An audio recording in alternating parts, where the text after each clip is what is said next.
Bienvenidos, fans of the hottest entertainment on the planet. I'm Enfuego here, and Rapido Fuego review for a flick that I am just walking out of the cinema after checking out, and it is a new release this weekend amongst a myriad of others. It is of the darkly comedic variety, and it is entitled I Don't Understand You. And so this stars Andrew Rannells and Nick Kroll, the latter of which is one of my absolute favorite comedians. I mean, I have all 3 seasons of the Kroll Show, one of my favorite sketch comedy programs of the last couple decades or whatever from Comedy Central. Obviously The League, various other things over the years for him.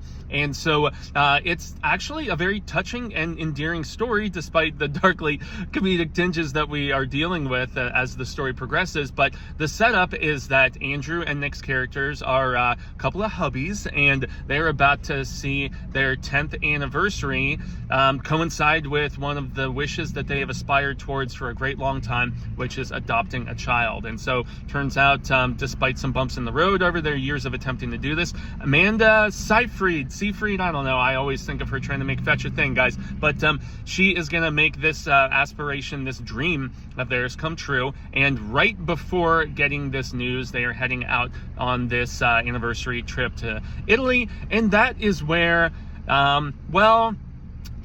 some unintentional and later intentional murder begins to transpire. And so I will say, I love the interplay between Andrew and Nick. They are super sweet and endearing, and also very funny with their interplay back and forth, and just how they kind of balance each other out. And it is from a lot of my queer friends, it is a very amusing sort of dynamic that I have seen in the wild countless times, and they play it to a T, despite Nick being straight.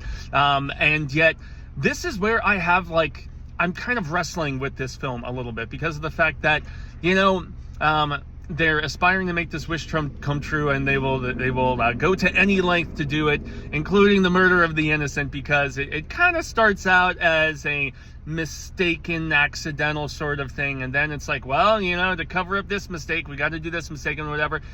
Very Bad Things is one of my absolute favorite dark comedies of all time, and so it does echo some of those sentiments a little bit, as far as, okay, well, it's like a snowball going downhill. This is more on the lighthearted side compared to that Peter Berg classic, but still, I mean, the laughs are there. The supporting bit, most notably, Morgan Spector shows up as the son of this woman who was cooking for them out in this rural area of Italy and stuff. And so, yes, the humor is there and everything, but it's just tonally, it tries to be quite serious at times, and those bits were endearing, but I don't know if they always mesh with some of the dark silliness. So I did like this, though, and it is a recommend.